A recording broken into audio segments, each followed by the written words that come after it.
విజయవాడలో వరద బాధితులపై వీఆర్ఓ దాడి చేసిన ఘటన సంచలనం రేపింది. వరద ప్రభావిత ప్రాంతాల్లో బాధితులతో గౌరవంగా, మర్యాదగా ఉండాలని ముఖ్యమంత్రి చంద్రబాబు గతంలోనే సూచించారు. కానీ ఓ మహిళ వీఆర్ఓ మాత్రం దురుసుగా ప్రవర్తించారు. సహనం కోల్పోయి ఓ వ్యక్తిపై చేయి చేసుకున్నారు.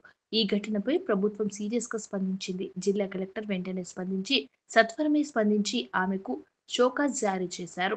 విజయవాడ నగరంలోని అజిత్ సింగ్ నగరాల్లో ఆహారం, నీరు అందించడం లేదని అడిగిన వరద బాధితులపై చేయి చేసుకున్న వీఆర్ఓ విజయలక్ష్మిని కలెక్టర్ సృజన సస్పెండ్ చేస్తున్నట్లు తెలిపారు.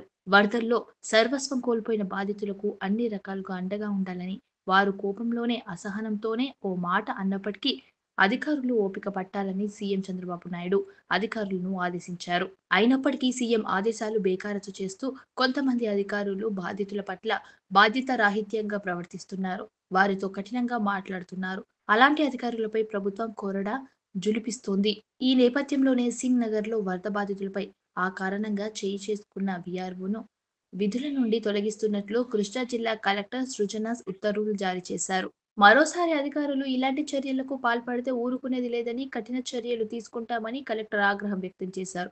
తమకు ఆహారం, నీళ్లు ఇవ్వడం లేదంటూ బాధితులు ఒక్కసారిగా ఆందోళన చేపట్టారు. ఈ విషయం గురించి విచారించేందుకు వచ్చిన వీఆర్ఓ విజయలక్ష్మి ఆహారం, నీళ్లు ఎందుకు ఇవ్వడం లేదు, అనేక ఇబ్బందులు పడుతున్నామని, చిన్నపిల్లలు తీవ్ర అవస్థలు పడుతున్నారంటూ బాధితులు అడ్డగించి నిలదీసింది. కొద్దిసేపు బాధితులకు వీఆర్ఓకు మధ్య తీవ్ర వాగ్వాదం జరిగింది. దీంతో సహనం కోల్పోయిన వీఆర్ఓ విజయలక్ష్మి ఓ బాధితుని చెంప పగలగొట్టింది.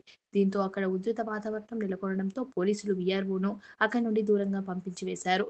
మరోవైపు ఆమె కూడా బాధితులను వీడియో తీసి జరిగిన ఘటనపై అధికారులకు ఫిర్యాదు చేశారు. అయితే చెంపపై కొట్టిన వీడియో వైరల్ కావడంతో సహాయక చర్యల్లో నిర్లక్ష్యం, బాధ్యత రాహిత్యంతో వ్యవహరించినట్లు ఫిర్యాదు అందడంతో వీఆర్ఓ విజయలక్ష్మికి కలెక్టర్ సృజన షోకాజ్ నోటీసులు జారీ చేశారు. ఈ ఘటనపై 2 రోజుల్లో సమాధానం చెప్పాలని నోటీసుల్లో పేర్కొన్నారు. వరద సాయం బాధితుల విషయంలో ఉద్యోగులు నిర్లక్ష్యం వహించిన, బాధ్యత రాహిత్యంగా వ్యవహరించిన చర్యలు తప్పవని హెచ్చరించారు. సబ్స్క్రైబ్ చేయండి. Please do subscribe to. Please like, share and subscribe to top Telugu TV. Top Telugu TV.